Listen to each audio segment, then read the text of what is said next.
Ravi de vous retrouver sur les antennes de Chérif la télévision. Mesdames et messieurs, bonsoir. Merci de votre fidélité. Bienvenue dans ce 18h en direct sur nos antennes. Le pôle des actions d'intégration des droits humains en Afrique, PASENDA, a lancé ce jeudi 23 octobre 2025 à Sélingué le projet portant renforcement des jeunes en protection des droits de l'homme, prévention et résolution. Nos envoyés spéciaux Safiatou Sidibé et Samba Traoré.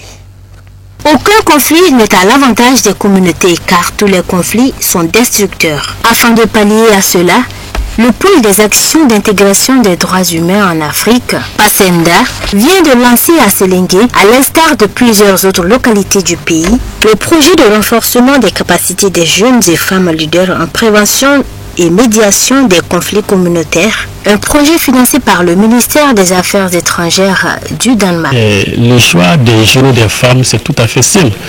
Comme vous le savez, le plus souvent, quand il y a conflit dans une communauté, ce sont les jeunes et les femmes qui sont le plus souvent exposés. Donc nous voulons que les jeunes et les femmes soient vraiment des acteurs de paix et non des acteurs de conflit. C'est pourquoi fondamentalement, les cibles de ce projet, c'est surtout la jeunesse et les femmes. C'est un projet qui va durer 2 ans et qui va couvrir la région, une partie de la région de Koulikoro, notamment les 5 de Kouloukani, de Kangaba et de Kati. Au niveau de la région de Bougouni, le projet sera exécuté dans les 5 de Sélingué, les 5 de Yanfouela, les 5 de Bougouni et les 5 de Kolondjeba. Et au niveau de la région de Kaï, le projet sera exécuté au niveau de la région de Kaï. Et au niveau de la région de Kita, le projet va couvrir le 5 de Kita. Conscients de l'impact positif de ce projet, les femmes et les jeunes, principalement cibles de ce projet, entendent tirer profit de ces 2 jours d'atelier. D'abord, je suis très heureux pour la venue du projet. Auparavant, les conflits, on les gérait, je dirais, de manière traditionnelle. C'est-à-dire que quand il y avait un conflit, on allait sur le chef de village. Et maintenant, sur le chef de village, on essaye de voir si là-bas, il y a une attente. C'est mieux. Maintenant, s'il n'y a pas une attente, on va vraiment à la police ou à la gendarmerie. Mais maintenant, avec l'arrivée de ce projet, comme je l'ai si bien dit, nous, les jeunes, nous allons constituer nous allons mettre en place des comités de veille. Et ces comités de veille vont travailler sur la prévention et la gestion des conflits. Et durant ces 2 ans, toutes les actions qu'on aura à faire, les actions de formation, nous allons faire en sorte que ces actions puissent être dupliquées dans nos différentes associations, dans nos groupements des femmes, etc., etc. Les autorités communales, notamment le 2e adjoint au maire de la commune de Baya, a aussi apprécié à sa juste valeur ce projet et l'accueil à bras ouverts. Je vois ça dans un très bon angle parce que c'est des initiatives qui sont constructives, surtout vu la situation actuelle même de l'État. Tout le monde sait que le Mali vit dans une situation conflictuelle. Donc s'il y a ces genres de ces initiatives-là, ça ne fait que renforcer. C'est une solution.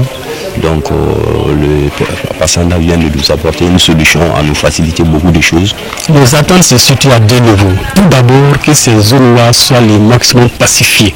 Parce que comme je l'ai dit, il s'agira fondamentalement pour nous de prendre des dispositions avec les jeunes, les femmes, mais aussi avec l'ensemble des parties prenantes pour que vraiment les conflits soient gérés, soient évités au maximum, sinon gérés au mieux. Aussi, nous voulons que dans ces localités-là, que les procédures et les voies de recours devant les tribunaux soient comprises de façon très simple. Donc vraiment, et que dans ces différentes localités-là, que les citoyens vraiment respectent les lois de la République. Et le message que nous lançons à l'endroit des jeunes et des femmes est que chacun comprenne que vraiment personne n'a intérêt à ce que les conflits éclatent dans nos communautés, dans nos communes, dans nos régions. Et que les gens se disent que nous avons beaucoup à gagner en vivant en paix, en harmonie, que dans des situations conflictuelles. Donc nous demandons aux jeunes et aux femmes d'être très attentifs par rapport aux différents conflits. Le lancement de ce projet à Sélingué était placé sous la présidence du préfet de la localité. A salué et encouragé ce projet dont les ficelles sont dignement tirées par Amadou Konaté, président de l'ONG PASENDA. L'actualité hors de nos frontières, le gouvernement nigérien de transition a pris une décision économique majeure destinée à soulager les ménages face à la conjoncture inflationnelle. Le Conseil des ministres, présidé par le général d'armée Abdourahmane Tiani, a annoncé la revalorisation du salaire minimum interprofessionnel garanti. Cette mesure, officialisée le 22 octobre 2025, fait passer le SMIC de 30 047 francs CFA à 42 000 francs CFA, soit une augmentation spectaculaire de près de 40%. On en sait plus dans ce commentaire signé Moussa Fumba.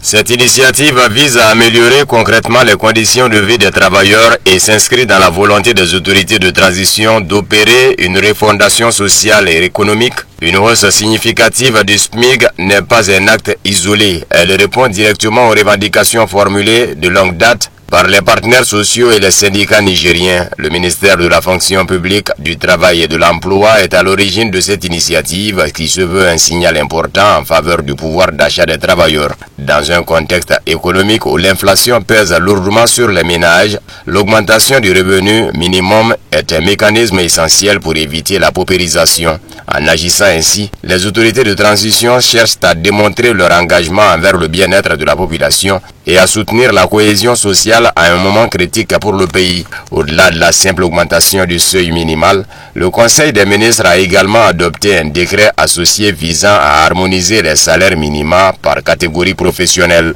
Cette mesure complémentaire assure une cohérence et une équité salariale plus grande entre les différents secteurs d'activité. Sur le plan économique, cette révalorisation du SMIC devrait avoir un double effet positif. Premièrement, elle confère un gain direct de pouvoir d'achat aux travailleurs les moins bien rémunérés. Cette mesure leur permettrait de mieux faire face à la hausse des prix des produits de première nécessité. Deuxièmement, l'injection de liquidités supplémentaires dans l'économie par la consommation des ménages est susceptible de soutenir la demande intérieure. Ce choix devrait contribuer à la croissance économique générale. La guerre civile au Soudan pourrait bien avoir atteint un point de non-retour. Les forces de soutien rapide, les paramilitaires dirigés par le général Ameti ont annoncé dimanche avoir pris le contrôle total de la ville assiégée d'El Fasher, capitale du Darfour Nord. Cette revendication, si elle se confirme, marquerait un tournant décisif dans le conflit qui oppose les FSR à l'armée soudanaise dirigée par le général Al-Burhan. Abdul Karim Sako pour en savoir plus. Selon un communiqué diffusé sur leur chaîne Telegram, les FSR ont d'abord revendiqué la saisie du quartier général de l'armée à El Fasher. Cette prise stratégique aurait été le prélude à l'annonce faite plus tard dans la journée du contrôle total de la ville. Depuis 18 mois, El Fasher a été au cœur d'intenses affrontements avec l'armée soudanaise appuyée par ses alliés locaux. Le siège prolongé de la ville a eu des conséquences humanitaires désastreuses. Si l'information de la prise d'El Fasher par les FSR devait se vérifier, ce serait un coup très dur pour l'armée régulière et un succès majeur pour les paramilitaires qui parlent déjà des moments décisifs dans les combats. Toutefois, la prudence est de mise au moment de l'annonce des FSR. L'armée soudanaise n'avait pas encore réagi à ces revendications. Seul un porte-parole du comité de résistance populaire, un mouvement créé pour soutenir l'armée, a rejeté la version des FSR. Pour ce mouvement, contrôler le QG de l'armée ne veut pas dire contrôler Al Fasher et il affirme que les combats se poursuivent. Ce décalage entre les annonces des belligérants est fréquent dans les conflits soudanais. L'importance stratégique de la ville confère un poids particulier à cette revendication des FSR. Le monde attend une confirmation indépendante ou une réaction officielle de l'armée du général Al-Burhan. Si le contrôle d'Al Fasher est confirmé, l'impact sur le cours de la guerre sera immense. Son contrôle permettrait aux FSR d'assurer leur domination sur l'ensemble du Darfour. Plus important encore, El Fasher est un carrefour logistique.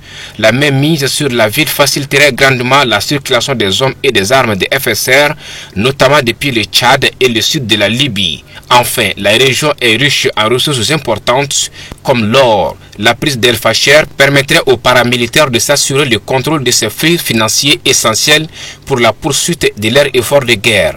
La chute d'El Fasher, si elle se concrétise, consoliderait non seulement le pouvoir militaire des FSR, mais aussi leur assise économique et logistique dans la région de Darfour, ce qui transformera la dynamique du conflit soudanais.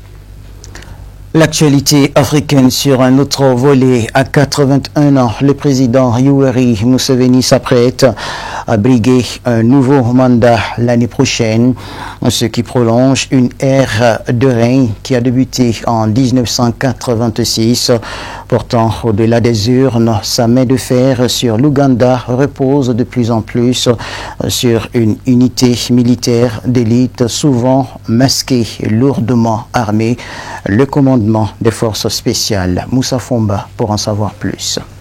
Ces détracteurs n'hésitent plus à qualifier cette entité d'armée privée de la famille présidentielle dont la mission serait de garantir la survie politique de Museveni et de sa dynastie, notamment son fils le général Muhoozi Kainerugaba, qui a longtemps commandé le SFC. Le commandement des forces spéciales est au cœur des craintes de l'opposition et des défenseurs des droits humains. Le rôle officiel de cette unité est de protéger le président et ses installations stratégiques. Cependant, ses membres parfois cagoulés et circulant en public avec des mitraillettes sont perçus comme un outil de répression politique au service exclusif du pouvoir. L'opposition dénonce l'utilisation du SFC pour enlever, torturer et assassiner des militants politiques, non seulement pendant les périodes électorales, mais tout au long de l'année. Ces allégations que le SFC nie fermement ont créé un climat de peur persistant. Les opposants craignent notamment que, comme cela aurait été le cas en 2021, le SFC soit déployé pour empêcher la tenue de leur campagne en vue du prochain scrutin présidentiel.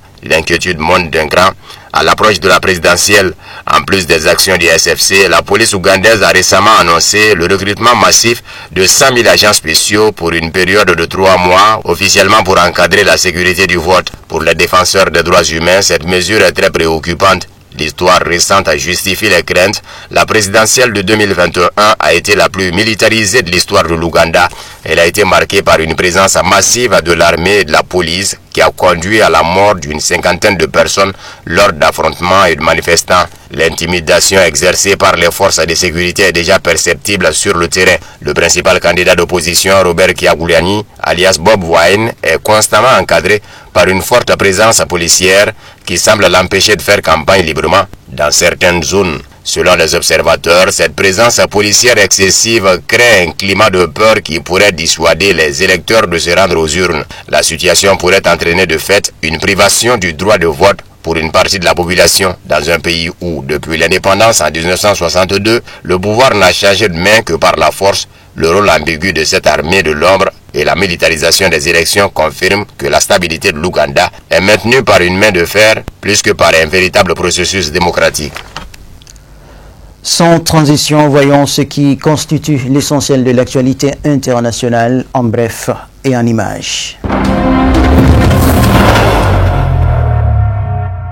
Lorsqu'on appelle à un cessez-le-feu, nous comprenons que l'Occident et Zelensky cherchent à gagner du temps. Et cette logique profondément ancrée chez Zelensky est évidente pour tout observateur objectif, a déclaré le ministre russe des Affaires étrangères Sergei Lavrov. La Russie reconnaît sans conteste l'indépendance de l'Ukraine, mais les habitants des régions qui ont par la suite rejoint la Russie ont subi une discrimination choquante de la part de Kiev. La partie russe estime ne violer en aucune manière le mémorandum de Budapest. Ce mémorandum stipule que l'Ukraine, comme les autres ex-républiques de l'URSS ayant renoncé à l'arme nucléaire, bénéficiera des mêmes garanties que les puissances nucléaires accordent aux États non dotés d'armes nucléaires. Ces garanties signifient que les armes nucléaires ne seront pas utilisées contre les pays non dotés d'armes nucléaires, partis au traité sur la non-prolifération des armes nucléaires.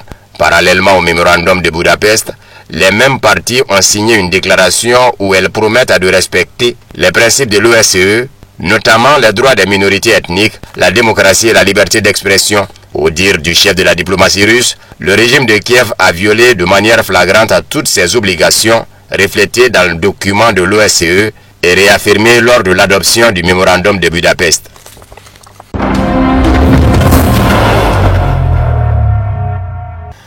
Le président russe Vladimir Poutine a envoyé un signal à l'Occident en évoquant la fin des essais du missile de croisière nucléaire à portée illimitée Burevestnik, affirme un article du New York Times relatant la visite du dirigeant russe à un poste de commandement de la force conjointe. Poutine a précisé que même si les essais décisifs ont été réalisés, un travail considérable reste à faire pour utiliser cette arme en situation de combat.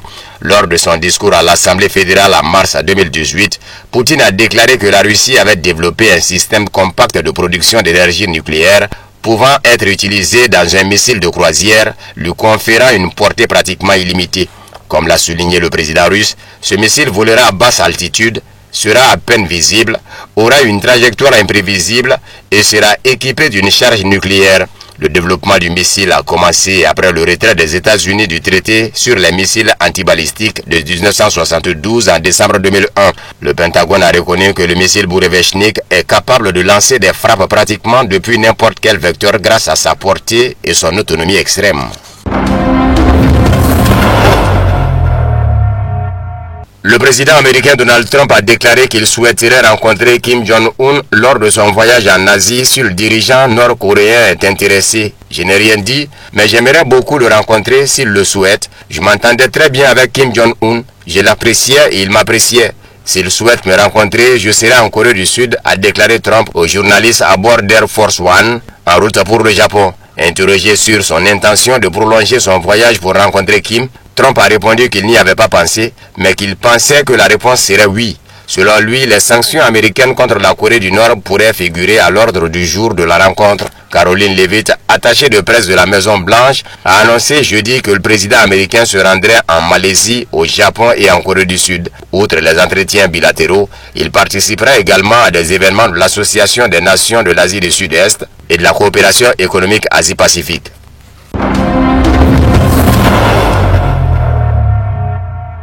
L'administration présidentielle de la République de Corée juge improbable une rencontre soudaine entre les dirigeants américains et nord-coréens Donald Trump et Kim Jong-un à la frontière intercoréenne sur le sommet de l'APEC, mais n'exclut pas une telle éventualité, a déclaré Oh Yoon-jo, directrice adjointe de la sécurité nationale du bureau présidentiel sud-coréen. Je ne dispose d'aucune information substantielle quant à sa tenue. Il ne s'agit que de spéculations dans la presse, a-t-elle ajouté. On l'a interrogé à plusieurs reprises sur la probabilité d'une telle rencontre. Plus tard, elle a souligné que la rencontre de 2019 entre Kim Jong-un et Trump à la frontière intercoréenne avait été organisée au pied levé. Ho Yoon-jo a expliqué que l'administration présidentielle sud-coréenne jugeait une rencontre improbable compte tenu de sa propre compréhension des actions probables de la Corée du Nord. Cependant, selon Oh Yoon-jo, la Corée du Nord défie souvent les attentes sud-coréennes. La responsable n'a cependant pas totalement exclu la possibilité de discussion. La veille, le conseiller à la sécurité nationale sud-coréen, Wi Sung-lak, avait exprimé une position similaire. Selon lui, Séoul ne voit aucun signe de préparation à une réunion, mais se tient prêt à un tel scénario.